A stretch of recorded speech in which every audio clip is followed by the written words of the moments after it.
We've been robbed so many times we didn't bother to lock up anymore.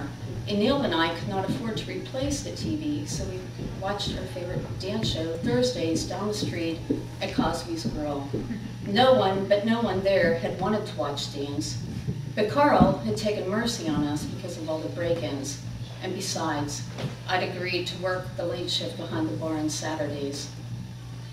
Anything for Neil, who anyhow accompanied me those nights, her slow eyes growing dreamier and crooked pink smile blurrier as she drank creamy white Russians until closing.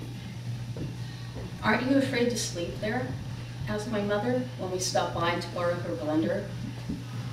Neil had started on another one of her rigorous protein drink regimes, consuming nothing but liquids made of such substances as dark leafy green vegetables and mushy fruits she blended together with a dried whey powder and flaxseed oil.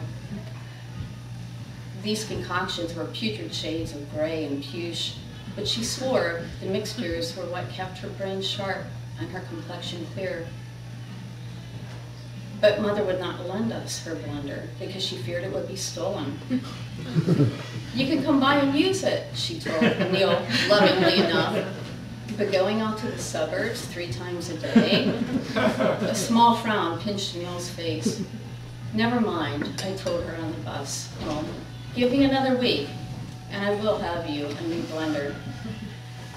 And Neil shrugged, which might have meant anything.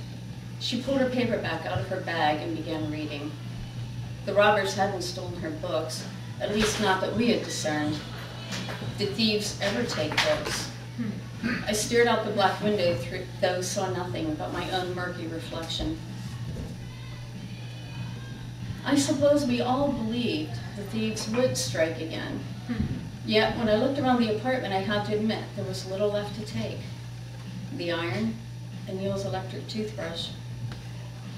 "The robbers have taught us something valuable," I told Neil, who, stretched across the futon mattress on the floor, as usual, was reading.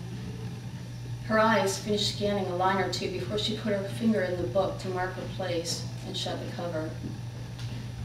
She wiggled her foot impatiently, perhaps unconsciously, and I felt my face grow warm under her scrutiny. "I hope this is not one of your making lemonade out of lemons statements," she said.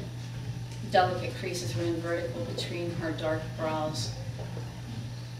How could I finish? But she sighed again and said, "Well?" I nodded. "Yes, I was going to say that we have learned to live with even less. I wished I were the sort of man who did not have to look her in the eyes." A dullness became visible to me there, as if a light had been turned off behind those burnished pupils, and I understood that I hadn't learned the lesson that I thought I had.